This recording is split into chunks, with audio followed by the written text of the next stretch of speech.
तर मुंबईतील मराठा आंदोलकांना राज्यभरातून प्रचंड मोठ्या प्रमाणात जेवणाची रसद दाखल होतीये। नवी मुंबईमध्ये भाकरी, पोळी, मसाले, कांदा, बटाटा, पाणी पोहोचलंय। पण या खाद्यपदार्थांचं नियोजन कसं करायचं असा प्रश्न सध्या उपस्थित झालाय। आणखी मदत पाठवू नका असं आवाहन नवी मुंबईतील मराठा समन्वयकांनी केलंय। आढावा घेतलाय विनायक पाटील यांनी।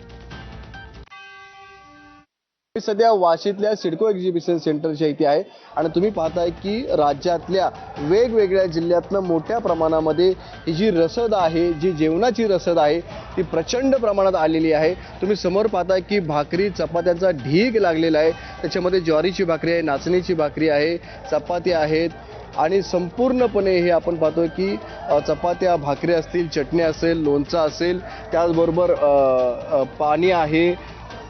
जे जेवणाचं जे काही साहित्य आहे सर्व प्रकारचं साहित्य मोठ्या संख्येने महाराष्ट्र राज्यभरातून येऊ लागलेलं आहे। खेडेगावातून येऊ लागलेलं आहे। शेतकऱ्यांच्या बांधकामातून हे जे पाठवलं जात आहे त्यामुळे पाहतो की प्रचंड मोठ्या प्रमाणामध्ये ही मदत येऊ लागल्यामुळे या मदतीचं नियोजन करायचं कसं असा मोठा प्रश्न आता निर्माण झालेला आहे।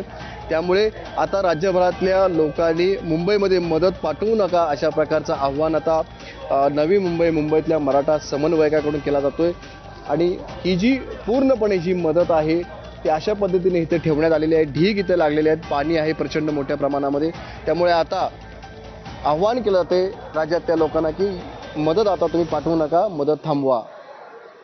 विनायक पाटील, एबीपी माझा, नवी मुंबई। मराठा आंदोलन प्रकरणी न्यायालयाच्या आदेशानंतर ठाणेकर मोठ्या संख्येने घराबाहेर पडलेत। खासगी वाहनं घेऊन मुंबईकडे जाणाऱ्यांची संख्या आज जास्त आहे, तर कर्मचारी घेऊन जाणाऱ्या बसेस देखील मोठ्या प्रमाणात आहेत। त्यात प्रवासी देखील जास्त आहेत आणि यामुळे कोपरी ब्रिजवरती वाहतूक कोंडी झाली आहे। आढावा घेतलाय अक्षय भाटकर यांनी। आज मात्र न्यायालयाच्या आदेशानंतर मोठ्या प्रमाणात मुंबईच्या दिशेने जाणारी जी खासगी वाहनांची वाहतूक आहे ती आपल्याला रस्त्यावर दिसून येते आहे। आणि आपण आनंदनगरच्या टोलनाक्यावर आहोत। ठाण्याच्या या टोलनाक्यावर आपण बघताय की किती मोठ्या प्रमाणात मुंबईच्या दिशेने जाणारी ही जी वाहतूक आहे ती आता हळूहळू पुढे सरकते आहे। तर आज न्यायालयाचे आदेश आहेत की इतर जे मराठा आंदोलक आहेत त्यांना आता मुंबईत प्रवेश दिला जाणार नाहीये आणि त्यानुसार मुंबई पोलीस देखील कारवाई करत आहेत। मुंबई पोलिसांनी प्रत्येक टोल नाक्यावर नाकाबंदी केलेली आहे आणि नाकाबंदी करून जी वाहनं मुंबईच्या दिशेने मराठा आंदोलकांची जात आहेत त्यांना अडवण्यात येत आहे। मात्र इतर जी वाहनं आहेत त्या सगळ्यांना मुंबईमध्ये प्रवेश दिला जातो आहे आणि ठाण्यातून मुंबईकडे जाणारी ही जी वाहतूक आहे आपण ती बघताय। यामध्ये खासगी वाहनं मोठ्या प्रमाणात आहेत जे ऑफिसेसला दररोज सकाळी जातात। 9चा त्यांचा टायमिंग आहे, 10चा टायमिंग आहे, जी दररोज सकाळी निघतात। काल जी निघाली नव्हती आज मात्र सगळे निघालेले आहेत। त्यांच्याबरोबरच मुंबईत जाणारे जे सिटी फ्लो किंवा मायलो सारख्या ज्या बसेस आहेत ज्या कर्मचाऱ्यांची वाहतूक करतात, ज्या कंपनीच्या वेगवेगळ्या बसेस कर्मचाऱ्यांना घेऊन ऑफिसेसपर्यंत जातात, मुंबईत जातात, त्या देखील मोठ्या प्रमाणात आज आहेत।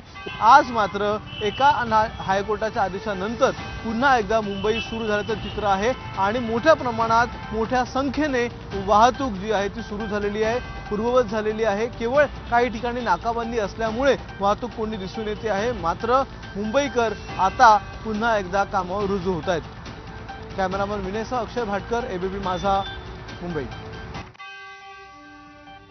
मराठा आंदोलक आणि बेस्ट बस प्रवाशांमध्ये झालेल्या मारहाण प्रकरणी गुन्हा दाखल करण्यात आलाय।